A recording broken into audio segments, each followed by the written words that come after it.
El programa Cultura d'Estiu ja està en marxa. Aquest cicle, impulsat per l'Ajuntament de Santa Eulària, ha començat portant la companyia mallorquina Destro, que ha presentat el seu espectacle de circ contemporani, Poi, a Santa Gertrudis i Santa Eulària.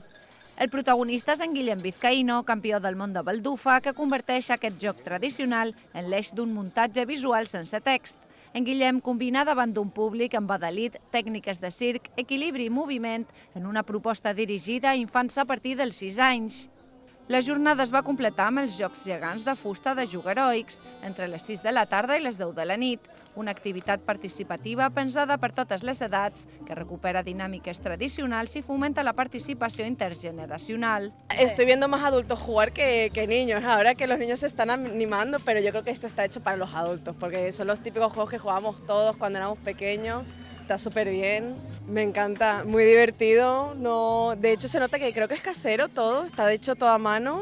La segona part del programa arribarà el 28 i 29 de juliol amb Wet Floor, de la companyia catalana Chris Clown. Aquest espectacle de teatre gestual presenta una senyora de la neteja que veu com el seu jornal es transforma en una successió de situacions inesperades, acrobàcies i humor visual.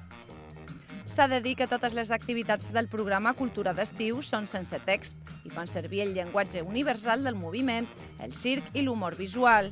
Això facilita que el públic, independentment de la seva edat o procedència, pugui gaudir plenament de les obres.